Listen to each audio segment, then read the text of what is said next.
ரெண்டாவது ப்ரோமோ தான் மொக்கையான ப்ரோமோ போட்டிருக்காங்க. அதை பேச தேவையில்லை, அதை அவாய்ட் பண்ணிக்கலாம். ஏன்னா அதை பற்றி ஆல்ரெடி நம்ம பேசிட்டோம். இந்த கமருதீனுக்கும் பார்வதிக்கும் நடுவில் நடக்கக்கூடிய அந்த ஒரு கிசு அந்த தில்லுமுல்லான வேலைகள் எல்லாமே நம்ம பேசியாச்சு.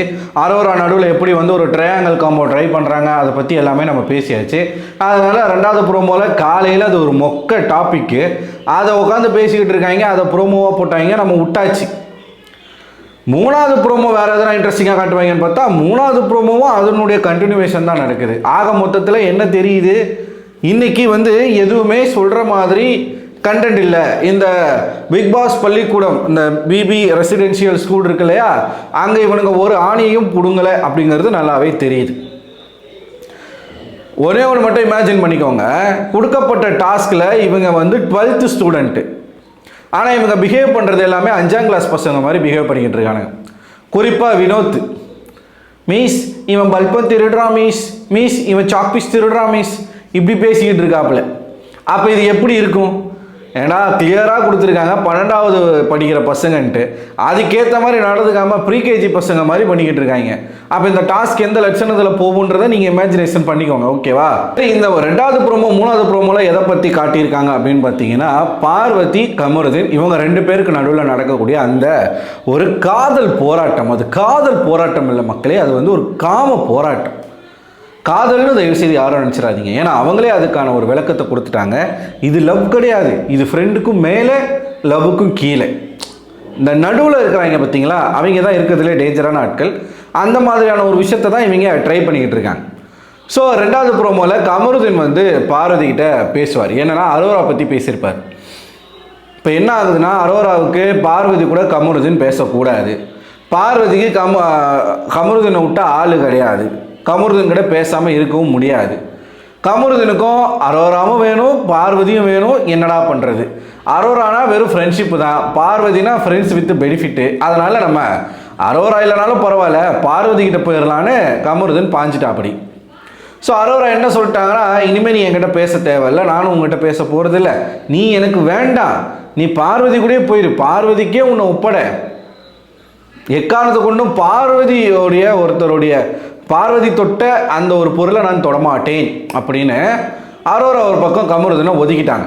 இதை வந்து பார்வதி கிட்ட புலம்புறாப்படி. ரெண்டாவது ப்ரோமோல அதான் நடக்கும். அப்போ பார்வதி என்ன சொல்லுவாங்கன்னா, டேய் நான் ஒதுக்கிட்டேன், இவங்க ஒதுக்கிட்டாங்க, நான் தான் உங்களை விட்டு ஒதுங்கிட்டேனே, நீங்கள் ஃப்ரெண்ட்ஸாக இருக்கீங்கன்னா தாராளமாக ஃப்ரெண்ட்ஸாக இருங்கன்னு இங்கே ஒரு பேச்சு பேசுறது.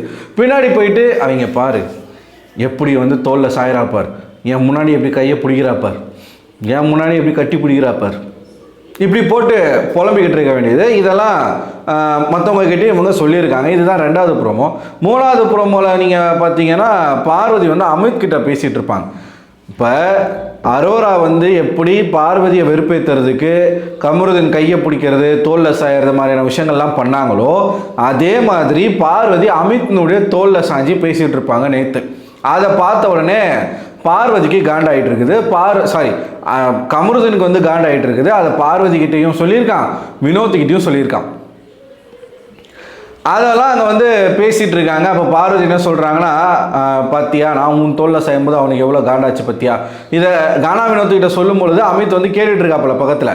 அமித் என்ன சொல்லிட்டாரு, நீ வந்து எண்ணெய் வச்சு இதுக்கெல்லாம் யூஸ் பண்ணாத, அது வந்து தப்பு, நீ அவனை வெறுப்பேற்றுறதுக்காக என் தோளில் சாயறது இதெல்லாம் ரொம்ப ரொம்ப தப்பு, நீங்கள் என்ன ட்ரை பண்ணுறீங்கன்னே புரியல பார்வதி. ஆண்கள் கிட்ட உங்களுக்கு என்ன பிரச்சனை? எப்போ பார்த்தாலும் யாரையாச்சும் ஒருத்தரை யூஸ் பண்ணி இந்த டர்ட்டி கேமே ஆடுறீங்களே, இது வந்து மக்களுக்கு பார்க்குறதுக்கு பிடிக்கும்னு இவங்க நினச்சி பண்ணுறாங்களான்னு எனக்கு சீரியஸாக புரியல. அமித் ஒரு வார்னிங்கை கொடுத்தவொடனே, நான் அப்படிலாம் பண்ணலடா, நான் சீரியஸாக ஜெனியூனாக வந்து ஃபீல் பண்ணி தான் தோளில் சாஞ்சேன். எதுக்கு ஜெனியூனாக ஃபீல் பண்ணி அமித்துடைய தோளில் சாயறதுக்கு என்ன இருக்குது? ஒன்றுமே இல்லை. உங்களுக்கு தேவை ஒருத்தன் வந்து பக்கத்தில் இருக்கணும், உங்களுக்கு கம்ஃபர்டான ஒரு பர்சன் இருக்கணும், மியூச்சுவலாக உங்களுக்குள்ளே ஒரு விஷயம் நடக்கணும். அர்த்தராத்திரியிலலாம் ஸ்மோக்கிங் ரூமில் தனியாக 2 பேருக்கு என்ன வேலை? 2 பேரும் சேர்ந்து தம் அடிக்கிறீங்களா? இப்போ பார்வதி சப்போர்ட்டை சொல்லுங்கப்பா, பார்வதி தம் அடிக்கிறாங்களா இல்லை கமருதீன் கூட என்ன பண்ணுறாங்க ஸ்மோக்கிங் ரூமில்? இதுக்கு முன்னாடி வந்து பயங்கரமாக போட்டு ஒரு பர்சன் வந்து ஸ்மோக்கிங் ரூமுக்கு போகிறாங்கன்னு போட்டு அடின்னு அடிச்சிங்களே, இப்போ பார்வதி என்ன சொல்ல வரீங்க? ஸோ இந்த மாதிரியான விஷயங்கள்லாம் நடக்குது. இதை வந்து ஒரு கண்டென்ட்டாக ஒரு ப்ரோமோவாக ஆல்ரெடி இதை பற்றி நிறையா பேசியாச்சு. லவ் இல்லை, ஃப்ரெண்ட்ஷும் இல்லை, ஃப்ரெண்ட்ஷிப்புக்கு நடுவில், லவ்வுக்கு கீழே, ஃப்ரெண்ட்ஷிப்புக்கு மேலே. இது பியூராக வந்து லஸ்ட்டில் தான் சேரும். ஒரு ஃப்ரெண்ட்ஸ் வித் பெனிஃபிட், ஒரு சிச்சுவேஷன்ஷிப். இப்போ இந்த சென்சி கிட்ஸ் வந்து நிறைய வார்த்தைகள் இதுக்காக வச்சுருக்காங்க. ஸோ அதில் தான் இதை வந்து நம்ம பார்க்க முடியும். வெளியில் போய் இன்னும் பார்வதி அம்மா ரொம்ப ரொம்ப பாவம் பார்வதியை பொறுத்தவரை. ஸோ இதுதாங்க நடந்துச்சு. மற்றபடி சுவாரஸ்யமாக எதுவும் இல்லை. இந்த டாஸ்க்லலாம் சில விஷயங்கள் பண்ணியிருக்காங்க. அதை வந்து நம்ம அடுத்த வீடியோவில் பார்ப்போம். நீங்கள் என்ன நினைக்கிறீங்க? உங்களோட கருத்துக்களை மறக்காமல் கமெண்ட் பாக்ஸில் கமெண்ட் பண்ணுங்கள். அடுத்த ஒரு வீடியோவில் உங்களை சந்திக்கிறேன். அதுவரை உங்களிடமிருந்து விடை பெறுவது நான் அரவிந்தன்.